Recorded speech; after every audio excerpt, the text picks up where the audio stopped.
Well, happy GIS Day, everybody. I'm your big closer, so I hope you really enjoy this presentation. I hope it's been a really good day. I've really enjoyed it.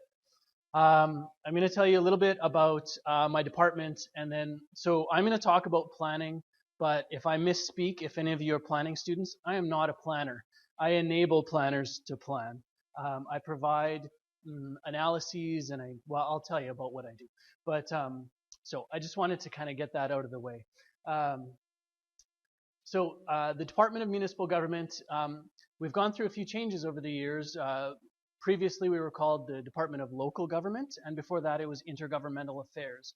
And if that tells you anything about what we do, it's interdepartmental. We work with local governments, municipal governments, as well as other agencies within the province and NGOs to promote. Where am I going here? The department provides leadership and works collaboratively with urban, rural, and northern communities to ensure there are places of opportunity.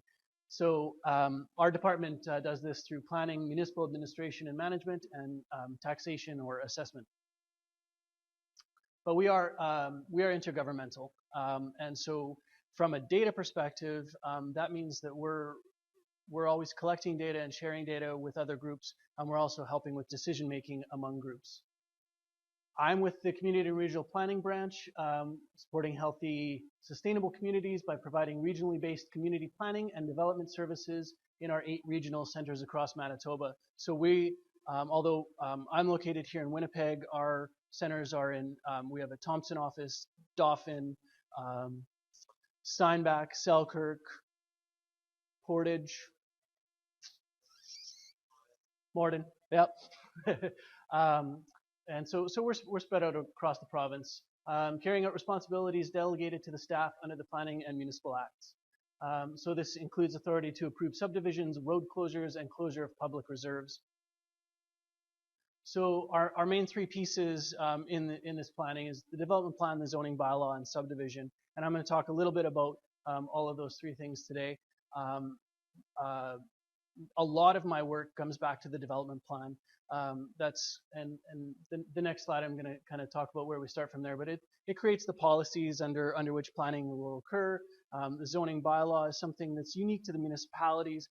The efforts that are made within the policies from the development plan will structure the zoning as land is being used, and then the subdivision, the splitting of title, splitting of property, and sometimes change in use.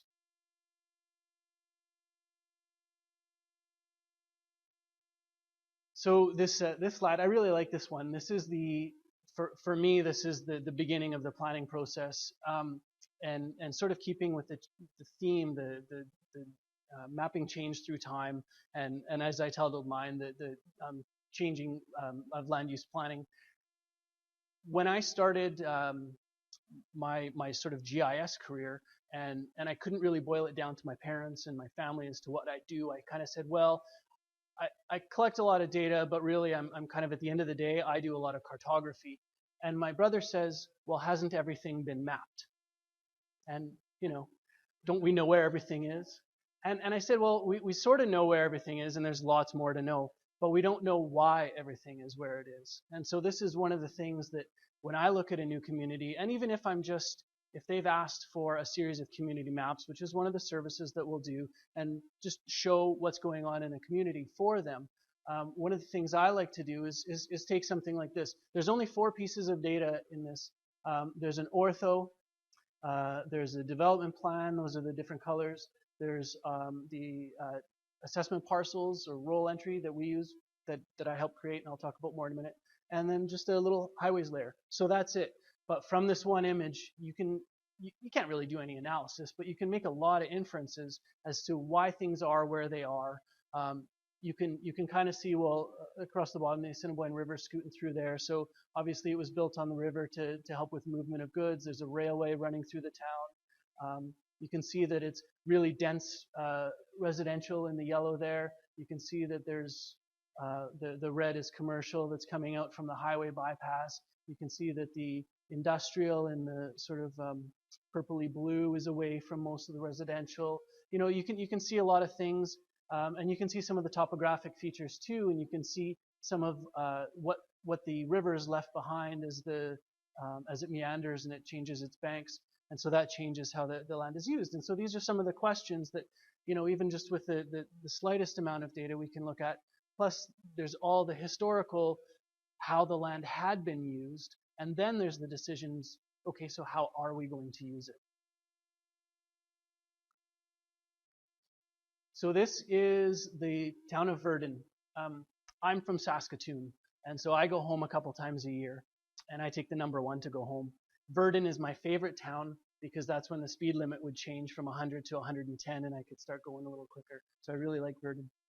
A few years ago, they're part of a planning district, Trans-Canada West, which has now changed because of the amalgamations that recently happened. But when they were doing their most recent development plan, the town of Verdun wanted to know their development constraints. So they wanted to know, with this growing population, this is a very oil-rich region of the western side of the province, and there's a lot of growth happening, and you can see by the parcels just how dense it is. They wanted a constraints map to show in what direction could they, and geographically, like where could they grow to. So we did a constraints map. So this one is the points are oil wells, the lines are pipelines. The blue is low land that periodically floods. The yellow is mineral interests by the province, so it's undevelopable land. And the green is areas that have already been developed. So based on color, anything that isn't blue, yellow, or green is developable, which is kind of this little area right here.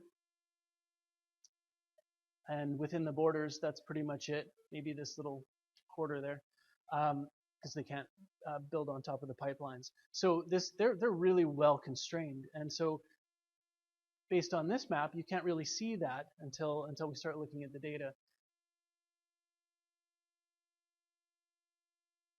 So to build these kind of maps, we create some data, we consume a lot.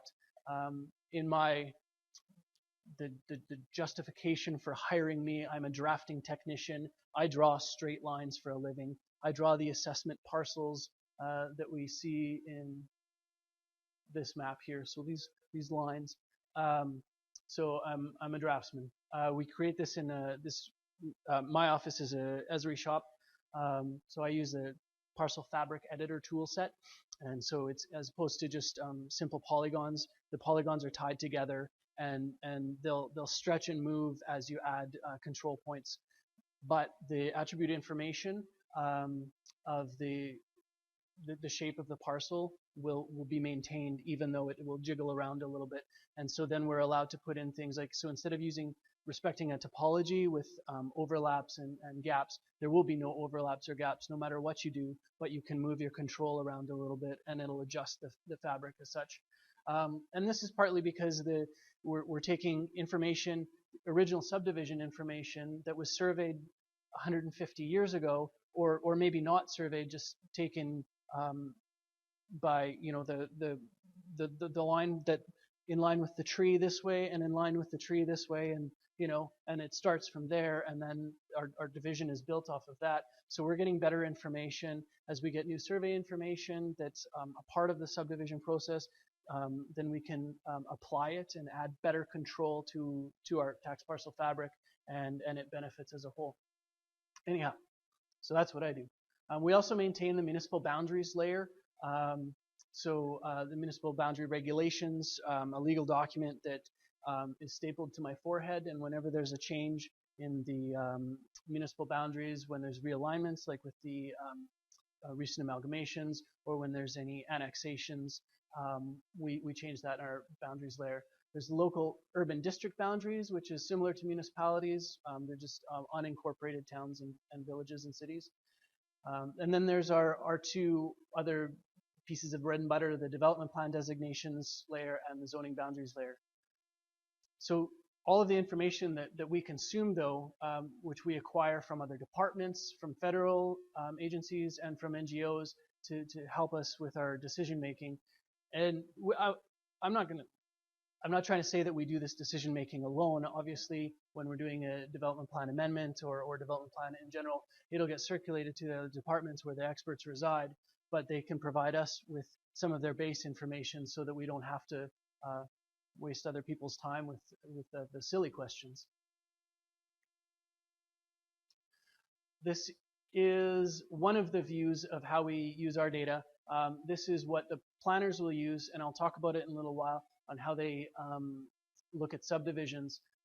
But this is sort of what my desktop looks like as well. So a whole lot of data all at once, and depending on where I'm looking at in the province that day, flood isn't a big issue in the northwest of the province, but when I'm looking in the Red River Basin, it is. I keep all this data handy because the requests that come into me as well are, some of them are simple cartography, and some of them are be an analytical question, or it could just be a simple subdivision. So all of those things will require different bits of information.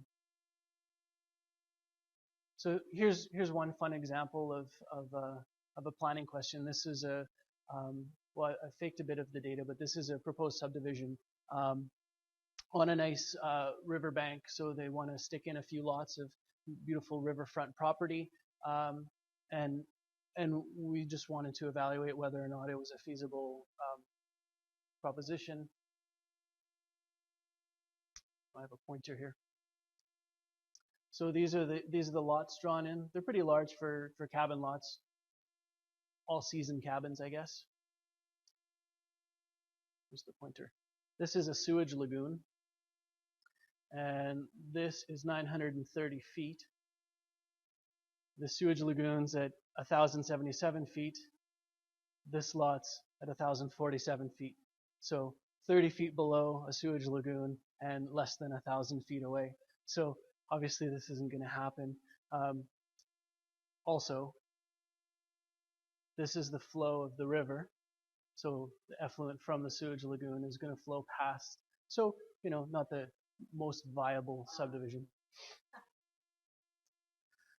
So January of 2014, our department was permitted. One of the efficiencies or deficiencies that was noted was that it took a long time for subdivisions to be processed, and because they pass through all the departments and everybody has to comment before it gets passed along. So our department and planning authorities, Brandon and area and Red River Planning District, were permitted to complete simple or minor subdivisions, which are just single lot off of farmsteads, or subdivision splits in urban areas, provided the subdivisions met certain criteria that were laid out by these departments. So this is putting GIS into the hands of the planners. So to make these simple, well, they're not simple, but to make further decision making, we had to be able to provide them with all the information required to ask these questions. So all of the different commenting departments would provide those pieces of information that would allow them to make these decisions. But then we had to put together sort of, I mean, it took me years to learn how to use this, and we had to teach it to the planners in a matter of months so that they were comfortable enough to be able to navigate to an area, evaluate all of the different constraints, environmental and physical, and then produce a map that would go along with the subdivision. So it was a really big challenge, but it was a successful project nonetheless. So this is just a simple evaluation of this is some aggregate. So this is a medium quality aggregate on land, which was one of the constraints to subdivision. So if there's a mineral interests on the land, then it can't be subdivided through us. It has to be go through mines. So these types of things would be noted, and then immediately we would know who to pass it on to. And then the final map that would be produced would be something like this that would go along with the document. And so this is the type of thing that a planner would be able to complete this type of a process in less than an hour, where it would normally take weeks, and a conditional approval could be issued in the same day that the application was made if everything, the planets align just right. this could be handled in one day. And one of the last products that I have to show you is something that I find kind of fun.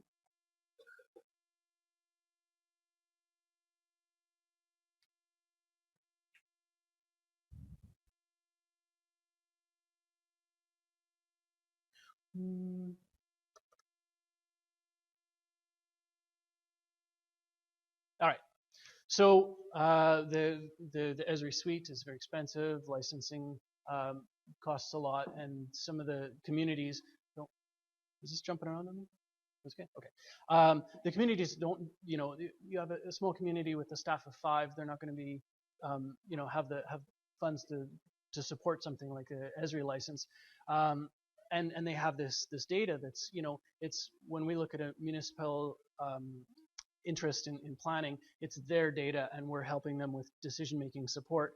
But we can't always give them their data in a way that they can use other than in paper maps. So we can supply them with things like these dynamic PDFs. So this is from the, it used to be called the town of McCreary, but after amalgamation, this is now the urban area in the municipality of McCreary. But this is a little map that I made for them. And most PDFs that you generate have this little layers field here if you haven't used it before. And one of your export outputs in ArcGIS can be these dynamic PDFs. So we can do things like, instead of viewing the designations, we can see the ortho. We can take off some of the information. Oh, not all of the information.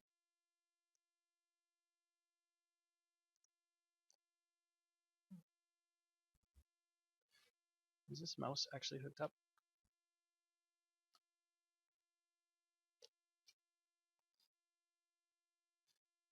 So I can accomplish a few tasks all in one. This particular map was made because the town really appreciated having their development plan designations, but they wanted to be able to evaluate some of, I think they were trying to do a road widening, and one of the things that we handle is also road closure. So they had trouble getting all this information, and the paper maps were getting destroyed. So they're able to have this type of a map where they can do all different types of things in their town.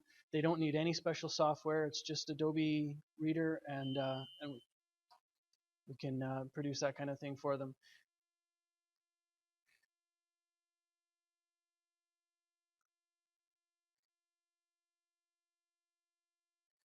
And they can get really intense. This is a working map that I have of one of my biggest projects, which is the Centerport region. So I'm going to take off some of this stuff. But it's, I'm not getting in too close because some of this stuff is just scratch work things, but we can have a whole host of information. We can share it with large groups of people. They have access to high-res ortho. They have access to all of this data that I'm creating, but they don't have to know how to use a GIS program. The files can be compressed. This giant file, I think I can compress it down to 6 megs, so it can be emailed, which is another problem that we have. Like the province has these great orthos, and it's a challenge to share that when you want to show somebody a picture, with the embedded information, but then they want to use that picture for something else. So it's a bit of a challenge.